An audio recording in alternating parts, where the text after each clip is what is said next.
Hello, ni Secret nk'uko umaze kumenyera iyi voice, nk'uko umaze kumenyera iyi sound.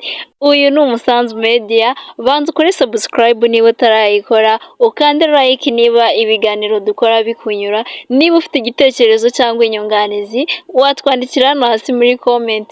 Wanadukurikirana kandi ku mbuga zacu nkoranyambaga, hano kuri YouTube ni Umusanzu Media.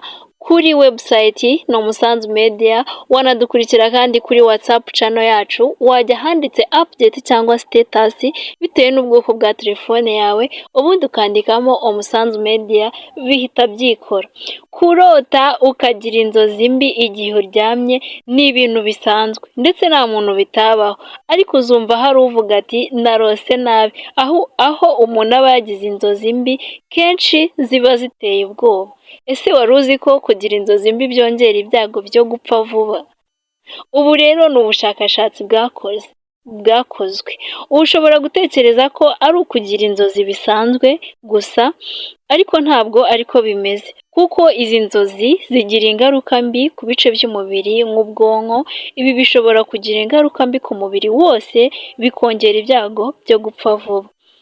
Ni ibyagaragajwe n'ubushakashatsi bwakozwe mu myaka 19 bukorewe ku bantu barenga 183 bafite ubwo nago ni ibihumbi 183 bafite imyaka iri hagati ya 26 na 86. Abo bantu babazwaga inshuro bagiye bagira inzozi mbi. Abashakashatsi bagaragaje ko umuntu urota akagira inzozi mbi nibura buri cyumweru aba afite 40% y'ibyago byo gupfa mbere kuruta abatazigira, abanywa itabi n'abagira umubyibuho ukabije. Dr. Inge de Clark, inzobere mu bijyanye n'imikorere y'ubwonko, yavuze ko ari bwo bwa mbere bigaragaye ko kurota nabi bifitanye isano no gupfa imburagihe.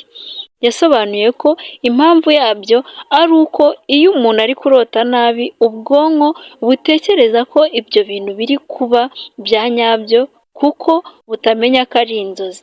Yagize ati iyo umuntu arose nabi, ubwonko butekereza ko ibyo bintu ari ibya nyabyo, ugashidukira hejuru, umutima ugatera cyane ndetse ugahita uhangayika. Ibyo byose binaniza umubiri bigatuma usaza vuba. Dr. Inge kandi yavuze ko kurota nabi bibangamira igice cy'ingenzi gifasha ubwonko gukora neza mu gihe umuntu aryamye. Ibi bifasha umubiri kumera neza ndetse bikagabanya stress, bigatuma umuntu abasha kwitegura umunsi ukurikiyeho. Yanavuze ko kandi kurota nabi byongera ibyago byo kurwara indwara yo kubura ibitotsi ndetse n'iyo kwibagirwa, kandi abantu basinzira amasaha 6 cyangwa ari munsi yayo baba bafite 20% y'ibyago byo gupfa imburagihe.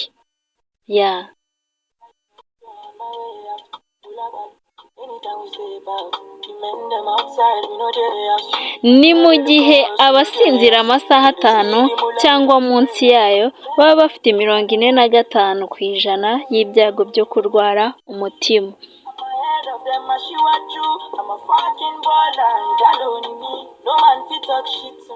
Ibintu bitera kugira inzozi mbi harimo umuhangayiko, agahinda gakabije n'ibindi bibazo by'ubuzima bwo mu mutwe. N'ibindi bibazo by'ubuzima bwo mu mutwe, cyangwa se kureba no gutekereza ku mashusho ateye ubwoba.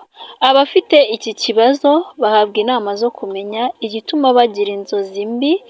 Basanga ari ibibazo by'ubuzima bwo mu mutwe, bakegera abaganga bavura izo ndwara bakabafasha.